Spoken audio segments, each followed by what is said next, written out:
मला आता काय मोकळं सोडा बोलायसाठी. आणि मी जर बोलायला चालू केलं, तू एक शब्द बोलला त्याच्यापेक्षा 1000 शब्द माझजवळ आहेत. आणि जेव्हा तुझ्या घरच्याच्या त्यांच्या जिवारी काळजात ते शब्द लागतील ना, तेव्हा तुझ्या घरच्यांना त्यांना कळन मग आम्हाला किती लागत असत. आम्ही पण बोलू शकतो.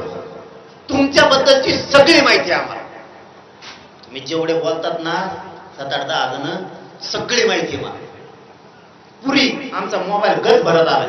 मला नाही दाखवायचं ती, मला नाही दाखवायचं. तुम्ही कुठं जाता, कुठं झोपाता, तुम्ही कोणत्या मंदिरात जाऊन भेटलात, कुठं मंत्रालयात भेटलात, कोणत्या खाऊ गल्लीत भेटलात, एअर ऑफिसच्या ऑफिसला, त्याच्या खाली कोणत्या ऑफिसला कसे भेटलात, तुम्ही संभाजीनगरला कुठं थांबता, तुम्ही लातूरला कोणाच तिथे गेलात, तुम्ही परभणीत जाऊन काय केलं.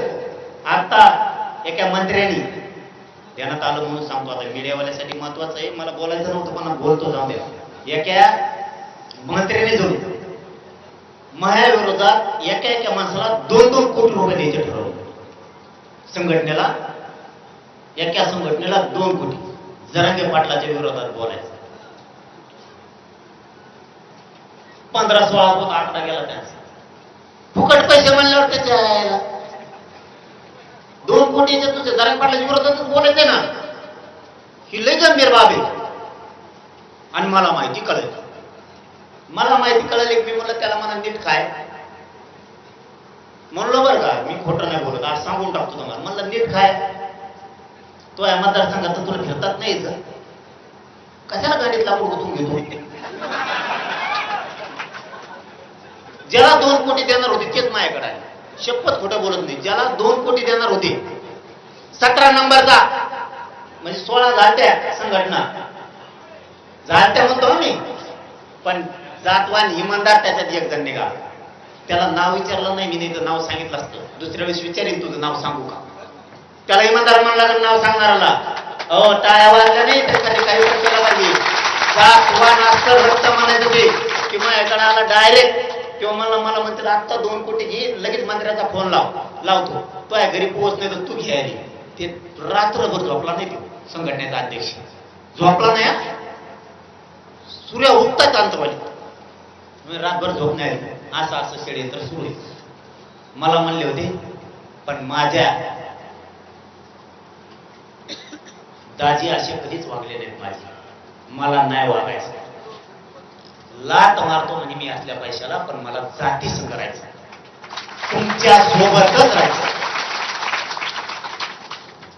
आणि ती त्यांच्या चर्चा झाली. फोटो बी आले आमच्याकडे, फोटो आहे ना, कोण कोण आहेत ते ठरवणारे फोटो बी आले, मंत्र्यासंघ आलेत, आमच्याकडे सगळे आले. बोलणाऱ्याचा विषय सांगतो, कशाच्या जीवावर बोलते, कशाच्या जीवावर बोलते. पण मी ते नाही दाखवले, कारण शेवटी मला असं वाटतं, ते शेवटचा शब्द सांगतो, मला असं वाटतं माझेच भाऊबंद आहेत, बदलतील. नाही करणार समाजाच्या लेकराचं वाटलं, बदलतील. मी भेट नाही, तुम्ही काहीच नाही, इतका पुढचा मी आहे. तरीही मला तुमच्या विरोधात जायचं नाही, सावध व्हा. शेवटी आपला समाज आहे, आपले लेकरं बाळ आहेत. एकीकडून वडा समाजाचं कल्याण होईल. गद्दाराच्या यादीत, बेमानाच्या यादीत जाण्यापेक्षा कुणाला तरी खुश करण्यासाठी, बोलायसाठी आपल्या समाजाचं कावड करायचं. मला तर हजारो करोड रुपये दिले असते, काहीही दिलं असतं, मी वाय वाय वाय फिरलो असतो. मी त्याच्यात तुमचं वाया वाया निघून गेलं असतं. मग तुमच्या लेकरा बाळाचं, तुमच्या लेकरा बाळाच वाटलं करतो, मी बसतो वाया वाया. हे खोटं नाही. कसल्या आग्र्याचे नंबर लागत आहेत. मराठ्याच्या विरोधात बोललं की खासदार, मंत्री, आमदार व्हायला. मग तुम्ही किती काम करतो राहतो. कधीच या काळजाला, या रक्ताला बेमाने शिवू शकत, फक्त तुमच्यासाठी. आणि ह्या विषयी अर्पण केलं तुमच्या पायावरती. कधी मरण येऊ दे, पण समाजासाठीच येईल. आणि तुमच्या लेकराच्या चेहऱ्यावर आनंदच दिसतो. किती टोळ्या येऊन द्या, किती टोळ्या, ती टोळी बंद पडली लगेच. त्या संघटना ना प्रेस घ्यायची ठरलो होतं. तारीख पण डिक्लेअर झाली, प्रेसची तारीख डिक्लेअर झाली. काय झालं काय माहितच नाही काय झालं. आणि आरोप करतात काही पण, कसले पण. जवळच्याला सुधरून देत नाही, जवळच्याला मोठंच होऊन देत नाही. आणि समाज जवळचा नाही, तू मोठा झाला की मग चांगलं, मग चांगलं जरांगे पाटील चांगला का वर त्यो म्हणून तसं मी ऐकल्यावर जरांगे पाटील चांगला काय ते पद्धती राव.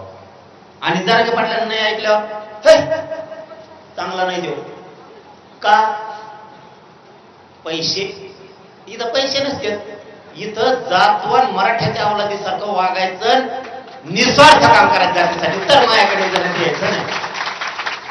दुसरे आरोप काय जवळ त्याला काम दिले येत आहे तूच म्हणला ना आता जवळचे मोठे होऊन देत नाही. कळत नाही मराठा समाजाला. आधीचा प्रश्न काय आहे जवळ त्याला मोठंच होऊन देत नाही इथं मोठा होऊ शकत नाही. बरं त्यांचाच आरोप काय दुसरा जवळ त्याला काम दिली येत आहे. तूच म्हणला ना जवळ त्याला मोठं होऊन देत नाही तूच म्हणतो जवळ त्याला काम दिली. आणि तू आता मेंदू चाडा कवर तू खायचा बरं दुसऱ्या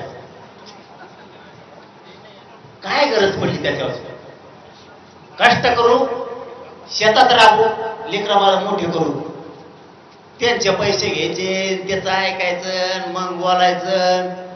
आणि त्या कुत्र्याला मी मुजीत असतो केस गेलेल्या खडजुल्या कुत्र्याला त्याचं साम्राज्य तू उद्ध्वस्त केलं ना आणखीन करणारे ठेवणारच नाही. आणि त्याचा जेलात घातले जातात राहिलेले पण घालणारे सोडत नाही मी त्याला. किती डावं टाक म्हणत त्यांनी माझ्या नादी लागू नये.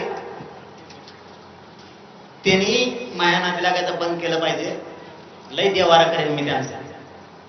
समाजाने ह्या गोष्टी समजून घ्या. खोटं पेरते खोट्यावर विश्वास ठेवायचा नाही. कारण मी कधीच खोटं तुमच्याशी करणार नाही वागणार नाही. मला खोटं बोलायची वेळ तुमच्याबद्दल कधीच येणार नाही. मी काम सोडून देईन पण समाजाशी खोटं नाही बोलणार. नाही करणारे समाजासाठी न करणारे त्यांचं खरं आणि आपण करतो ते खोटं.